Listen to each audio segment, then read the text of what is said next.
Find yourself in the Beachview area of Pittsburgh? Check out the official pizza of this show, Slice on Broadway, sharing an abnormal obsession with pizza we can relate to. Check them out at sliceonbroadway.com and tell them this show sent you. DJ Lunchbox joins us this week as we talk comic books and gaming, this week on Boss Battle. Welcome everyone to Boss Battle number 105, a show in which the writers of InsertCoinToBegin.com get together and talk about video games. I'm your host, Bobby F. J-Town, but before we get to the mystery meat inside the hot pocket of this podcast, let's find out what everybody achieved this week. Chachi, how about you? What did you achieve this week? I did a review. Thomas was alone. To sum up the review, if you haven't played Thomas Was Alone, I have not yet. Play Thomas Was Alone. I will do that this week. I would have given it more than 5 if that were an option. Oh, wow. I also picked up the Android Humble Bundle. And I found out that they have an app. Yep. Oh, wow. That downloads all of the stuff that I buy on the Humble Bundle and puts it into a neat little package so I don't have to remember the email. Nice. It's kind of amazing. They just added Carmageddon and Llamas with Hats to the Humble Bundle. So if you pay more than the average, you get those 2 games plus another. I can't remember because they're all jumbled in with the other ones that I bought. So essentially, what I'm trying to say is. My next few reviews are going to come from Humble Bundle. Wait. Can we go back a second? What? Did you just gloss over the fact that there's a game called Llamas with Hats? I said there was a game called Llamas with Hats. You just glossed over it. We need details. I haven't played it yet. Oh, okay. Well, that will be one of your reviews, right? It has to be. Okay. It'll actually be not this week, but next week. Okay, I want to know more about Llamas with Hats. Because I, too, am extremely curious about a game that's called Llamas with Hats.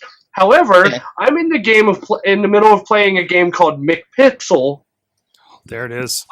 For Monday's review. So, I only play one game at a time for a review.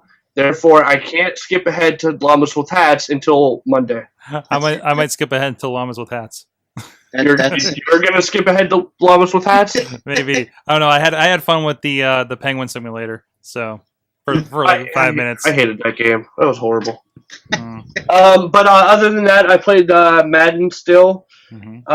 On normal mode with a created running back, I broke the most touchdowns scored in a single game and most yards rushed in a single game.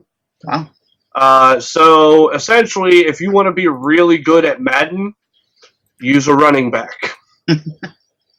So you achieved a lot in Madden. Yeah.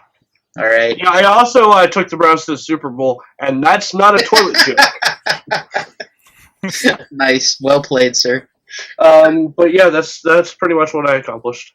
All right, Sorg, what did you accomplish? What did you achieve this week? I played Thomas Is Alone. Was alone. Was alone. I deleted. He's no longer alone. I deleted Revolution 60, and after much arm twisting, I'm tapped out, so I can get a few more houses. So LB will be happy. Yes. So you achieved Simpsons housing projects. And the productivity has been achieved here. All right, our special guest this week, Lunchbox. What did you achieve this week? Hi, everybody. I'm the special. I achieved first appearance on Boss Battle. Yay! We should have an achievement pop up.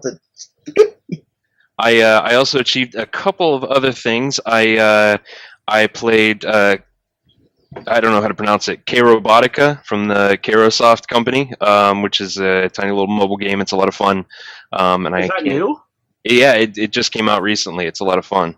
Oh, I'm gonna have to get it. I love their games. You make little armies of robots. It's ridiculous. Nice. I've probably bought like 4 of their games. I know for a fact that I have Dungeon Town or whatever, and Game Dev Story. I played that. Game Dev Story is wonderful. Yeah, and I usually check to see if they have a new game out, and apparently I missed this one, so I'll have to go get that as soon as my schedule allows. It's good. It's a lot of fun. And another achievement this week, I completed something that I started, I think, at least a couple of months ago. I hit level 20 with a new character in World of Warcraft and finally got to use my Hearthsteed that I got from beating 3 other people in Hearthstone. Nice. So that was a lot of fun. Although the downside is now I'm playing World of Warcraft again. Oh, no. I would do... to be fair, though, Lunchbox, I would definitely play WoW with you if it didn't mean the end of my relationship. I'm not allowed to play WoW because of that. Mm-hmm. I'm trying very hard to limit myself, keep it down to 2 hours at a clip, nothing more, and then I have to go and do dishes or something productive. I don't know how you do it. And I honestly... In all honesty, I don't think I ever just played 2 hours of Warcraft. Mm-hmm. And speaking of Warcraft, we're going to have a story about Warcraft a little later on in the podcast. A little bittersweet story, but it's the story nonetheless. From the chat, Brother Sorg played Thomas Was Alone, and he said it was fantastic. He tried some more Faster Than Light. He's replaying through the first Halo, and recorded several Let's Play videos from Minecraft, and he's learning... a lot about making videos with Minecraft. So, and I achieved this week. I started Batman Arkham Origins. Really good so far. And I'm still trying to unlock Star-Lord in Avengers Alliance, sadly. And I know, Lunchbox, you're doing that as well. I'm so close. I've only got like 3 things left to do. Oh man, I got more than 3 things to do. But still, I know it is. But all right, Chachi. We have our special guest Lunchbox this week, and we want to know how you got into video games, and tell us about your podcast PanelRiot, and how does it tie into video games, if at all?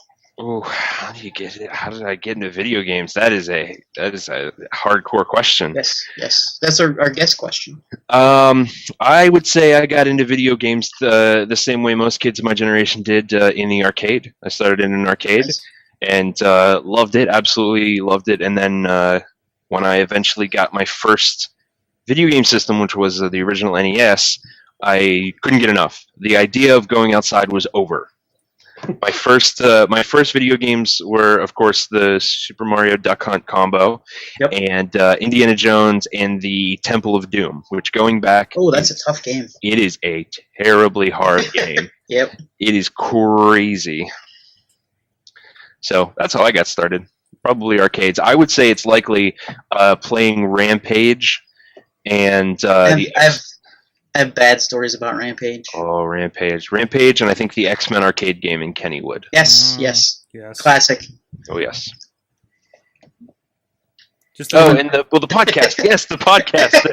The second part of your 2-part question, PanelRiot. Well, I mean, you can't have...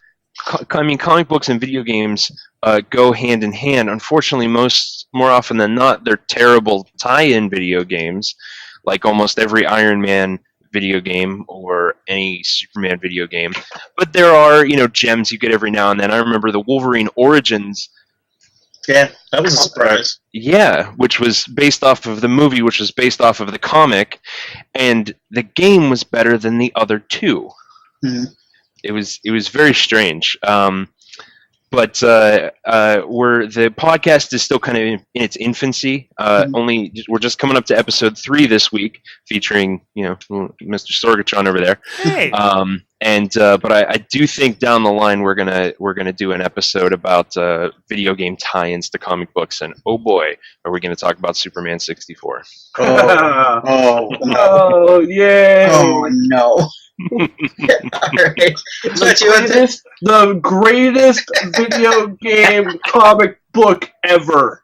No, I'm kidding. That game was horrible. Don't play that. That wasn't. Could we classify that wasn't even a video game? That was more of a tech demo. Yeah. Yeah, It was. you're right. All right. Before we do the next segment, I have something to run by you guys. Okay. Go for it. 3 years ago, 3 years ago, I started a journey that I never finished. I received the book, 1001 Video Games You Must Play Before You Die. I counted how many game reviews I've done since I started writing about video games. It's 108. Wow. So you got quite a few to go. Well, that's not even counting those video games. Oh, My question is, do you think I should return to that journey? Yeah, bring it to Insert Coin, Yeah. man. Absolutely, you should. That'd be great. All right. I think. Well, I'm going to finish the 70s next week then, because I only have 2 games to do from the 70s. There's only 2 games in this. No, No, I'm just there kidding. was a ton of games in the I know. 70s. There were a You lot. uneducated little twerp. You know, Pong and Pac-Man. All right, I'll bring it back. I'll finish the 70s next week. Nice. And now, video game themed things from around the internet. As you may or may not know, this is a segment of the show where I go over some video game themed things that I found on the internet in my daily journeys. Runners up this week. Phil Fish, my mortal enemy. Favorite person in the world. Yes, my mortal enemy has been trolling game fans on the internet by spending his time playing Pokemon and broadcasting it on Twitch rather than making Fez 2. So that's the thing. The link's over he there. retired? What's that? I thought he said he retired from making games. He said he did, but he's money hungry, so he's probably I would say by now 5% through making Fez 2 because it takes him like 10 years to make a game. I will give him that the game was amazing, so 5 years is plenty of time for him doing it himself. True. But the broadcast is over there. The link to the broadcast is over there in the article.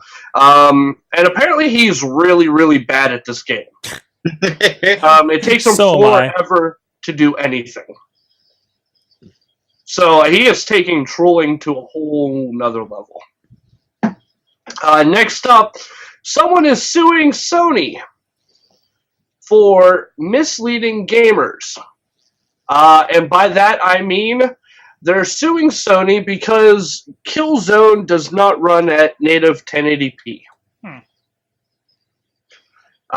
So in a very long 29-page brief that has all the details of the case, he goes into it and says that had the plaintiff known Killzone's multiplayer mode was not running at 1080p, he would not have purchased Killzone at all. Oh, multiplayer never runs at full resolution.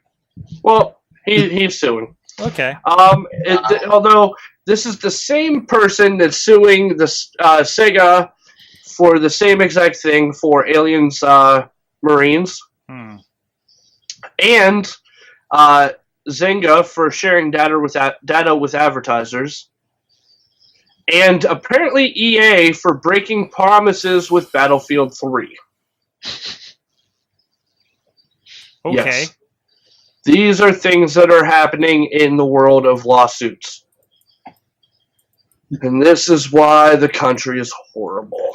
On to the main part of this story. Last week we had Walt Ribeiro on from Fort Orchestra who told us of a video that he created using his reorganization of Mike Tyson's Punchout and professional dancers. I put the video in the article. It's really well done. You should go watch it. And I mean from start to finish. The video is entertaining. The video is extremely well done. Graphics. Walt wears a costume. He's Mario, Ref Mario. Yeah, he is. So it's extremely well done. 3 minutes long. Definitely worth your time.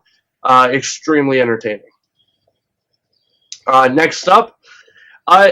Apparently in Nintendo 64, there is a Goomba that no one has ever killed. That pesky Goomba. and it's a 3-minute video also. It runs down how Nintendo 64 Super Mario generates certain groups of bad guys in threes. No matter where you are or where you're going, if you see one bad guy, specifically in this case Goombas, then there's 2 more nearby. And it does it in a right triangle shape. Apparently, in the very last Bowser level, there is a platform that spawns Goombas. Because of the size of the platform versus the generation pattern of the Goombas, a Goomba generates down near what's known as the death barrier. And you can't kill it. And you can't even fully see it because, and it's an interesting video if you're into like the math in video games, because not only is there a pattern of which they generate, but there's only a set amount of room in which the bad guys will generate, and you have to be in that space for a set amount of time, or you can't fully see the bad guy. So essentially, mathematically speaking, this guy figured out that there's a Goomba there, and you can never kill it, nor will anyone ever. Definitely worth checking out if you're into that type of thing. Immortal Goomba would be a good band name. It would. And last but not least, I came across a video of 2 people arguing in Call of Duty. Now, normally that isn't anything new. It happens. I was going to say, is breaking news? No, it happens in every single game of Call of Duty. Someone is being called a fag, or references to sleeping with one's mother is made. It's all normal in the Call of Duty realm. However, the gentleman who filmed or recorded the gameplay convinces the 2 that they shouldn't be arguing. In fact, they should be friends. And he succeeds. The only thing this is missing is the Mortal Kombat friendship screen at the end. 4 minutes, 11 seconds long. Definitely worth listening to the entire thing, because this guy has skill. And that's all I have for you on this week's edition of Video Game Themed Things from Around the Internet. Nets. Back to you, Bobby. All right. Thanks, Chachi. We're going to get to some things you should be made aware of. Up first are some game bits. Today was the Gamescom conference held in Europe. And Microsoft had a few announcements, so did Sony and all them. And one of the announcements that Microsoft made is they are releasing a 1 terabyte edition console with a 1 terabyte hard drive. And it is a Call of Duty Modern Warfare, or Advanced Warfare themed console. Okay? It's going to be $500. It's due out November 4th. And this 1 terabyte hard drive is more than enough space that you'll ever need, probably. It's double the size of a standard console's hard drive. This is the biggest hard drive, I think, ever for a console.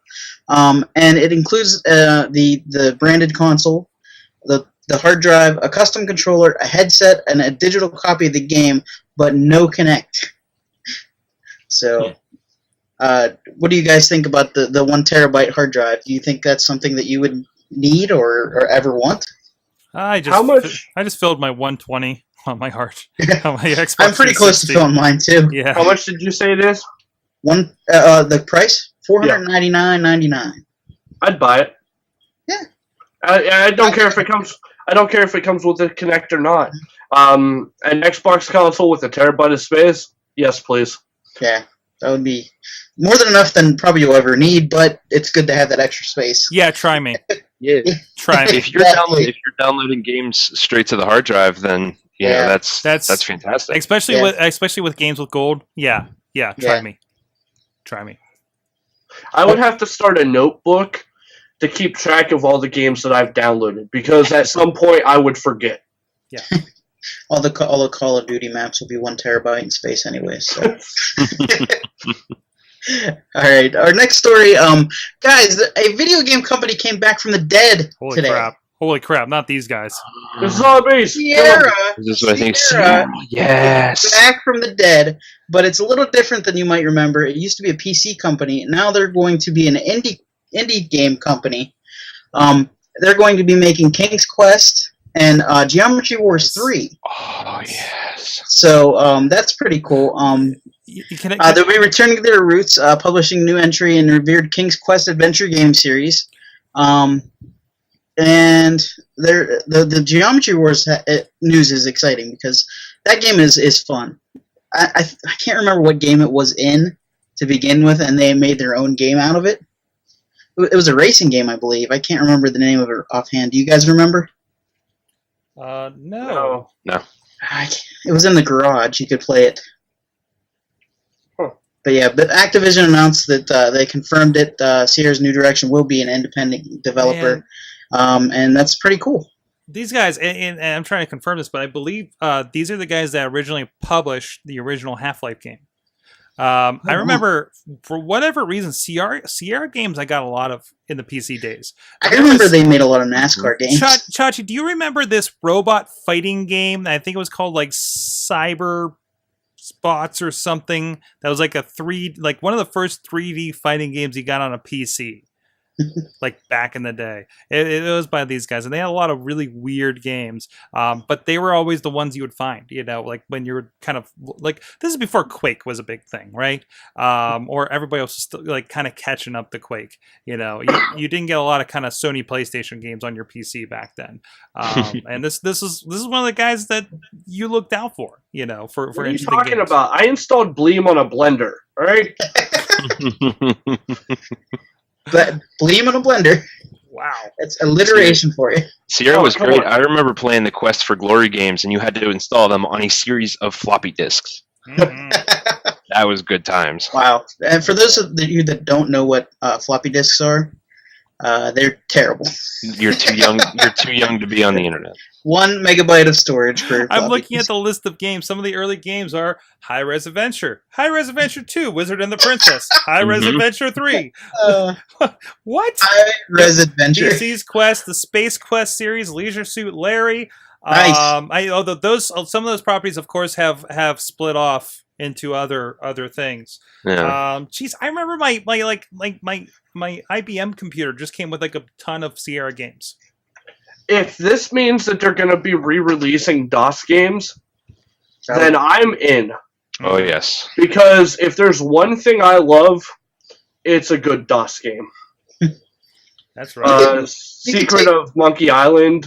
You could take full Escape advantage from of Monkey Island. iOS and Android with these games, Mhm. Absolutely. And we Just all- kind of remaster those Yeah. King's Quest and Quest for Glories. Yeah. Yeah, we already got a lot of that with 7 Quest got released, Myst, the Night Trap Kickstarter we talked about over Awesome Cast. This could be a full motion video renaissance, guys. Yeah, it could be. Also, our next story is another blast from the past coming back. Today, Atari announced that Roller Coaster Tycoon World, the newest installment in the simulator for amusement parks, is back. They're releasing in 2015, and they said all the content is going to be available. There's no microtransactions or anything like that, and they said they're excited because they have the technology now to do things they couldn't do when Roller Coaster Tycoon 1, 2, and 3 were out, with like the different rides and stuff like that. So I'm totally excited for this game. If you guys know me, I'm a huge Roller Coaster Tycoon fan, and I'm excited. I was looking the other day. They said that the Roller Coaster Tycoon mobile game was coming for Android. It hasn't been released yet, but they said this summer. So I'm checking like the Google Play Store every day for that. So I'm excited that they're actually releasing a full PC version of this game because I would, when I was a kid and like high school, I would play Roller Coaster Tycoon like overnight, and like I'd wake up and I'd look outside and there would be birds chirping and the sun was starting to come up. I'm like, I better go to bed. I would lose hours to this game. So what do you guys think? Were you guys big Roller Coaster Tycoon fans back in the day? The only thing I ever did in Roller Coaster Tycoon is jack up the prices, charge for the bathroom, and make roller coasters that didn't go anywhere. My friend actually built one park with a giant hill leading up to a bathroom that charged $25 to use it. That was the only thing in the park. It was great. I bet he made a ton of money because those people are dumb. Yeah, it did not have a good rating though. All right, and our next story today at Gamescom, they teased on PlayStation 4.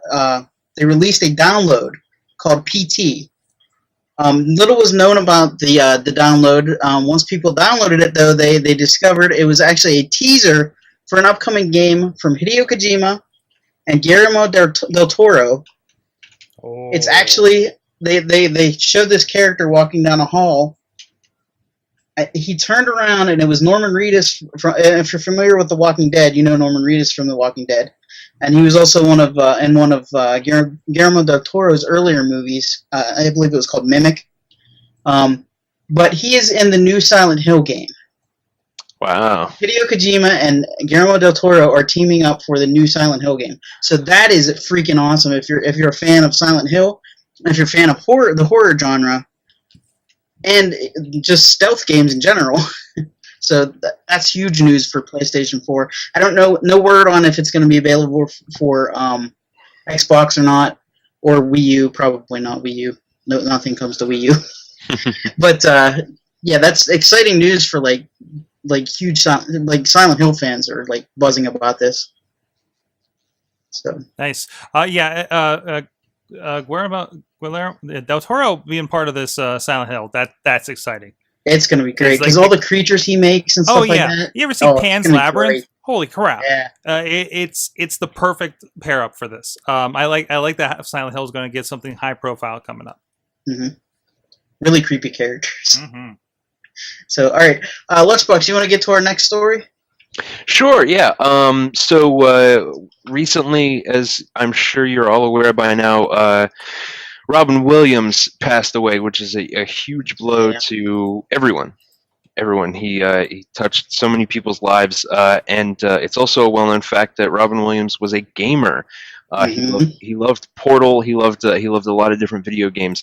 He named his daughter after Legend of Zelda. Exactly, yeah, Zelda Williams. Almost immediately, World of Warcraft players put out a petition to have some kind of in-game tribute to Robin Williams, which makes perfect sense. I mean, the age range that's playing World of Warcraft is, the same age range that Robin Williams has been with, our whole lives, basically. And first off, it got almost 11,000 signatures. Wow. In a day. And Blizzard, so one of the devs at Blizzard saw it and tweeted out, we're working on it, or we'll take care of it. That's what he said. We'll take care of it.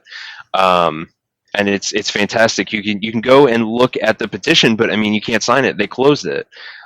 Who is it? Celestalon, Celestalon. Yes, we're taking care of it.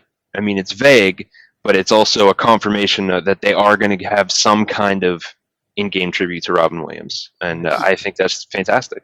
Yeah, it's wonderful. You kind of have to, considering that, one, someone like him wouldn't really be normally considered a huge gamer. Mm-hmm. Two, he was one of the biggest advocates of the gaming industry. Was he on the World of Warcraft commercials they did? I don't remember if he was or not. That I don't know, but I do know that for Ocarina of Time, he was in both. I remember that. Both commercials. So, I mean, dude helped out the gaming industry a lot. Yeah. So sad time. I think it's great. I think it's gonna knowing Blizzard, it's gonna be some kind of creative, but still a great tribute, and I can't wait to get in game and see it myself. Mm-hmm. Nice. Awesome. That's why you picked up World of Warcraft again, huh? That's right. That's the only reason. Well, I'm got gonna to need level to 20 see, in a day. Yep. I'm gonna need to see a screenshot because I'm not allowed to play that game. Okay. Yeah. So I could do that. I'm relying on you to hook me up with at least a picture of what they did. I've never played War. Well, no, that's a lie. I played the demo. So. That's weird, considering that you love addicting games. I know, and I plan to stay away from that, just as I did Candy Crush. That's probably for the best. You couldn't escape Marvel's Avengers Alliance. I still can't escape that. That has a hold on me, and it will not let go. All right. Oh, good. Lunchbox? One last thing I did want to say about World of Warcraft is I recently got back into it, and I've played it off and on and never really sunk a lot of time into it before, but I realized recently that they're probably never going to make Warcraft 4, and I love Warcraft 3 so much, and it ended on a cliffhanger with Arthas. Oh, it did. It did. And I realized that they kind of resolved the Arthas storyline in World of Warcraft. So my goal is to just play until I defeat Arthas, and then quit forever. And then you beat it! And then I beat it. Then I'm done. I don't have to be bitter about Warcraft 4 anymore. Alright, cool. Our next story, probably the biggest story coming out of Gamescom, isn't really a review of a game. We already knew about this game, but Rise of the Tomb Raider, it was announced that it's going to be an Xbox exclusive. The official term for it was it's exclusive on Xbox for holiday 2015. This doesn't necessarily mean exclusive, and nobody can confirm nor deny that. I'm thinking it's going to be a timed exclusive still, because that's too big of a game to not, release it to both consoles eventually and PC. But this is a pretty big win for Xbox, I think. A lot of people are angry about it, though. Do you guys have any thoughts on this? Are you excited for the new Tomb Raider on Xbox? Or are you indifferent? I don't really care for Tomb Raider. Ever have I cared for Tomb Raider.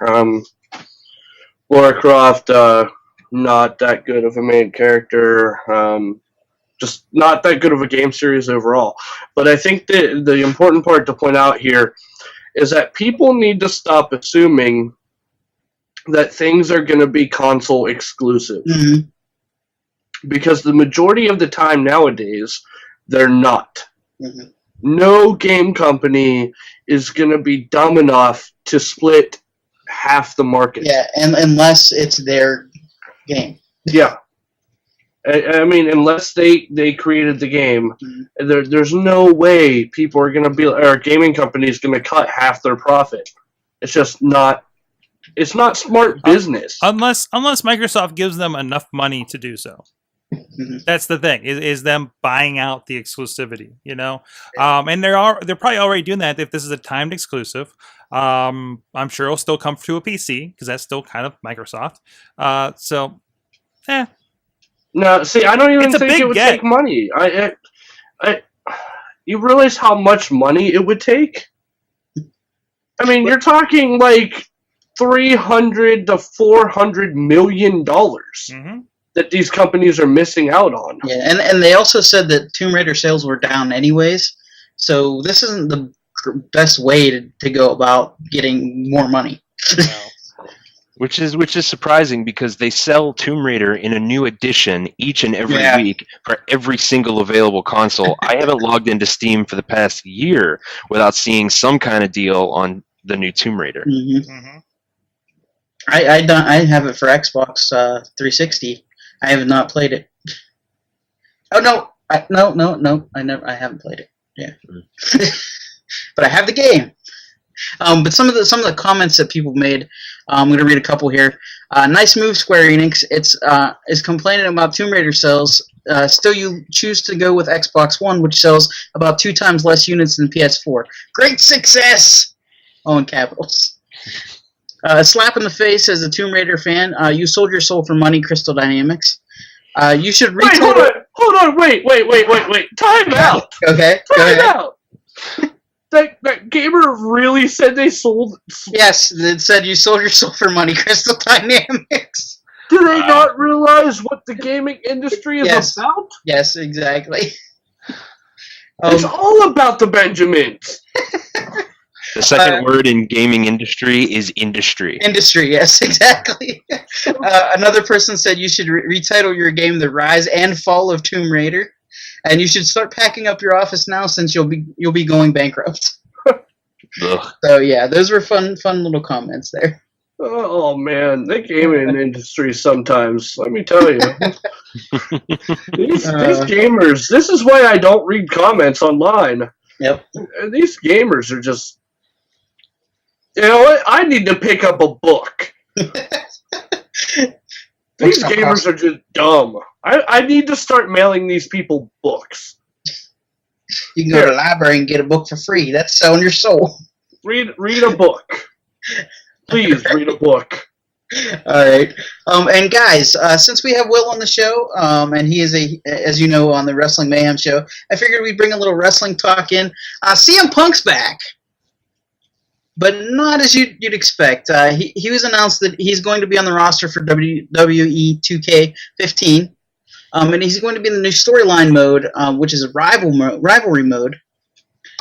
His feud with John Cena from 2011 to 2013, and Triple H and Shawn Michaels' feud from 2000 to 2004 are going to be part of the single-player mode of the game. They will battle through a total of 33 matches. No, wait, that's something different. Never mind. That's a different mode. That's called Showcase mode. Are you surprised that CM Punk's going to be in the game, even though he's like nowhere to be found on TV and they're basically disowning him? No. Yeah, they do this like a year in advance. They had this in the works for a while. Yeah. So, but with the roster reveal coming up soon, we'll have more on that next week with our special guest Zach Gallen. So we're looking forward to that. But Shawn Michaels said that he has never had more cameras on him than the video capture for this single player mode. He said there were like so many cameras, they got every wrinkle of his face and everything like that. So it's good to see that that they're putting a lot more effort into the WWE games now, and I think it's in good hands with Take-Two Interactive. What do you guys think? Here's hoping. Yeah, I think. Go ahead. I think we were all very relieved when they released the first screenshot, and it looked real good. Yeah. Right, yeah, that's all you can go on right now. I mean, it looks really good. Mm-hmm. And chances are they're not going to fail. So, I mean, it would have to be like WCW versus the World bad. Oh, I'll go back and play. You mean as bad as the greatest wrestling game of all time? Yeah, you're going to have to go like WWF Attitude if you want to go bad. Yeah. Or WWF WrestleMania, the arcade game. I don't believe I stuttered. I want to go back and play WCW Thunder. Chachi, what was the game that we played at the last Chachi Plays? I believe that was No Mercy, which was... Was it No Mercy? I thought it was. No. I thought it was just like Raw is War or something. It was Raw's War. Oh. Yeah, it was No Mercy. The Like Sega nine one. You guys played like the Genesis Yeah, one, right? whichever one it was horrible as well. I think it was it was. But Raw's those War. 16-bit ones were like the best you could get, and you were so excited for it back then. I mean, I mean, granted, we came off like WrestleMania Steel Cage Challenge and WrestleMania. You know, I mean, it was a pretty good upgrade. So. Awesome. So, all right, it's time for our final round question. What are some of your favorite comic book games? And is there a comic book character that you think is deserving of a game that either had a terrible game or that has never had a game? Will, we'll start with you since your podcast is about comic books. This is a complicated question. Yeah. It is a very complicated question. I kind of answered part of it in the beginning when I talked about the Wolverine Origins video game. I mean, I've played and beat that game more times than a person should play and beat a video game. Especially a Wolverine Origins game. Exactly, yeah. It's just fun. It's very satisfying to dive bomb people with claws. I want to give a special mention to the Deadpool video game that came out a little bit ago. If you're a fan of Deadpool, that was an amazing game. I'm stuck on the one part too. That first helicopter. Oh yeah. If you're not a fan of Deadpool, then it's not a great game. But Superman has clearly never had a good game. The closest thing Superman has had to a good video game is there was a Justice League fighting game for like the Super Nintendo, and that is as close as he got. Oh well, no. Injustice was pretty good. Oh yeah. No, you're right. Yeah. You're right. That was fantastic. He didn't, it wasn't just him, but you're right. That was an excellent game. And he was really good in the Lego game, the Lego Batman 2. All the Lego games are great. Superhero games. That's true. Yeah, to date, the only game I've finished 100% on Steam is Lego Marvel Superheroes. So that's my answer. Did I answer it all? Was that everything? Yeah. Okay. Chachi, what about you? The first Super Nintendo game that I bought by myself was Spider-Man vs. Venom. I saw. Oh, good. I loved that game. That was probably my favorite. Up there is the Scott Pilgrim game for Xbox Arcade, though. Mm-hmm. That's really good. It has a River City Ransom feel to it. So I think that's a really good one. As far as comic books that need to be a game,